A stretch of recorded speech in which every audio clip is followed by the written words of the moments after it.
So in this video, we're going to talk about how do you create compelling storytelling content. So first, you want to be able to build high quality and highly targeted material. Know who your audience is and what type of content they're going to want, and then create content that is helpful to them, that is quality content. You only have a few seconds to captivate them, so be engaging right off the bat. Maybe using humor if you are reaching a younger audience, or a more authentic or authoritative tone with an older audience. Some of the best content answers the questions your audience is already asking. So maybe be out there on social media listening to what they're saying, what type of questions they're asking, and create the content that will seek to answer the questions that they're asking already. Avoid building a sales pitch. Share the unique aspects of your product or service that can't be told with text and pictures. So talk about what makes you unique, what you're proud of a company, as a company or a brand, and think about what you highlight when you share your business offerings with others. What are those things that you highlight, and how can you create video content that's related to that? So again, one of the things we talked about was creating real authentic footage. Not every video has to have these Hollywood production values, but this is a really cute video from the staff at Vidyard, which is a video marketing company. That's just a funny video about the gift that they never got for Christmas. That really shows their personality as a company and a brand and a staff. When I was 6, I really wanted a Baby Alive doll, which is a doll that pees and poos after you feed her. How cool is that? I always wanted a Street Shark action figure.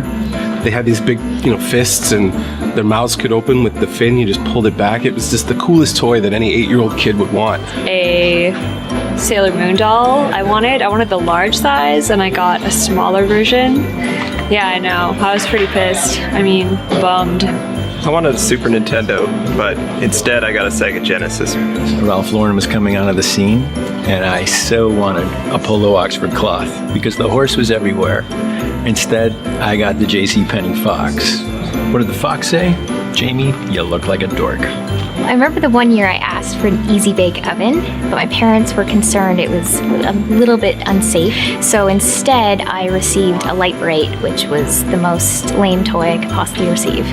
When I was a kid, I always wanted a Tamagotchi, but my parents didn't want me buying one because they said I'd be too distracted in school. Definitely the pink Power Wheels, because all the neighbor kids had one, and they just thought they were the coolest, and I never had one. I think every year from probably grade 1 to grade 6, I asked for the Batmobile, which had the bat missile that came out of the middle, and it shoot missiles out of it as well.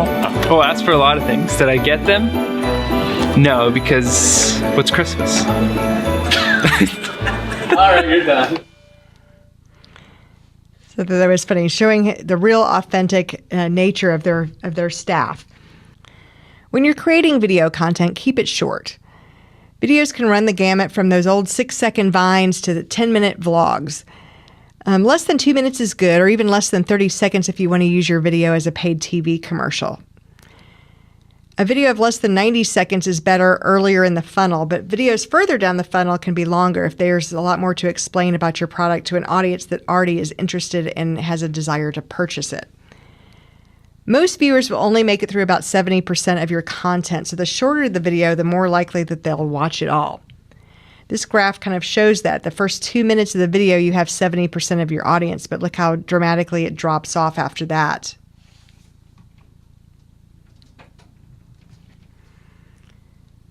So 20% of the people who start your video will leave after the first 10 seconds, and a third of them will be gone within 30 seconds. 45% of them will click away in less than a minute, and almost 60% will be gone in less than 2 minutes. So this kind of shows where that happens.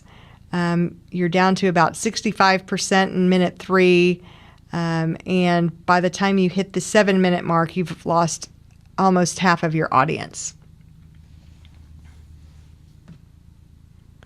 But if we look at the graph again, we can see that retention isn't that bad for longer videos. They continue to stay. You may maintain your audience.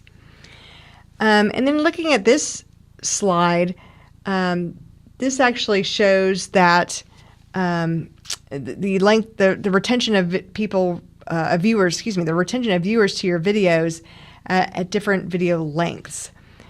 So there are some people that will stick it out to the end of even as much as a 60-minute video. But again, the precipitous drop tends to happen within the first couple of minutes.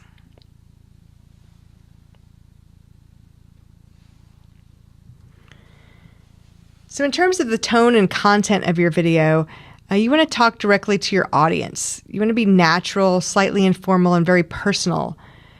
The tone, the visual style, and the values should be consistent with your brand. So, you wouldn't use humor if you were selling something that was a very serious product or whatever. You want to make sure that it's consistent with the tone that you have in your social media as well. You'll want to include a call to action at the middle and at the end of your content. And you want to leverage annotations to make the messaging interactive. And we'll talk more in how-to YouTube videos about what annotations are and how to use them. Think about what your unique watching proposition is as well. Answer the question for yourself, why should I watch your videos? So if somebody were to ask you that, what would your answer be? Your unique watching proposition is your channel's brand attribute. Decide up front, what your channel is going to be about. Are you about educating the consumer? Are you about comedy or entertainment? Keep that tone consistent. And how are you going to help people meet their needs or solve their problems or seize their opportunities, all while still accomplishing your business objectives? Make sure that those are all in alignment. So there are two reasons that people watch videos. Number one, out of curiosity. And number two, out of motivated self-interest. So some of the ideas or some of the reasons under motivated self-interest that they watch your videos are they want to learn something new. The Khan Academy has been very successful on YouTube by producing educational videos to help people learn something new. Maybe they just want to laugh. The Chewbacca Mom videos or any type of videos about funny things that pets or kids do. Would be solve this laughing motivated self-interest issue. And any type of problem solving or some DIY projects would be the type of videos that you might want to post to have help people solve problems. Sentimentality or remembering, so things like home movies or tribute videos. Entertainment and bonding, even with your company. I watch Taylor guitar videos just to bond with, to feel like I can bond with the makers of Taylor guitars. So no matter how boring your product, think about the Dollar Shave Club, the razor blades. These reasons to watch will help resonate with people. So in terms of the types of videos you post, they can be things like general sales tools, how-to videos, product tutorials, and I posted a link there to a company called Planning Center that has an extensive video library that will help you walk through how to use their content management kind of CMS system. You almost never need to contact tech support because their video product tutorials are so thorough and efficient. Product demonstrations like the Blendtec videos, formal testimonials maybe from celebrities, mastery demonstration, product wow videos like Blendtec again, and then watch me try it videos. And the reason we watch those is because we want to see if people will fail or succeed. So some other types of videos, the My Version videos. I watch these a lot. Musicians performing cover tunes of songs, just looking for different ways that people interpret a song. Funny slice of life videos like, again, Chewbacca Mom. Comedy shows like Rhett and Link. Screen capture teaching videos like this very video you're watching now. Outrageous behavior videos. If you've ever watched this one, I wish I could show this to you, but it's 10 minutes long. Google or go to YouTube and search for toilet paper fort videos. These are hilarious. And then what they call the Harlem Shake videos, or you could call them the Ice Bucket Challenge videos. Videos that people post because everyone does it. So posting videos of you doing the Harlem Shake or the Ice Bucket Challenge. So when you're creating a story via video, You want to pick an on-screen persona and stick to it. Keep that tone and, again, consistent through who your persona is. So maybe your persona is the expert. If you're a PhD or you've authored a book or you're an expert in a particular topic and you're doing a how-to video, you might want to position yourself as the expert. If you're demoing technology or gaming, maybe position yourself as the nerd. The wonderkin would be the child prodigy, so maybe a child performing a musical number beyond their, with abilities beyond their age. The sage is a persona that maybe exudes wisdom. The genius, maybe an expert or savant, or maybe somebody who does TED Talk. The average guy would be the unassuming and friendly person. The creator might be an artisan, maybe somebody showing you how to bake something or cook or play music or things like that. The jester would be the comedian. The innocent or child would be Liberty, who's the spokesperson for Liberty Jane Clothing, which we'll talk about in other videos. And the explorer, someone like a Bear Grylls of Man vs. Wild. So that's your on-screen persona. Now let's look at your on-screen formats. So if you're shooting indoors with the presenter directly in front of the camera, that would be like the anchor person format. If you decide you want to shoot outdoors in natural light or kind of on location, that would be your weather person on-screen format.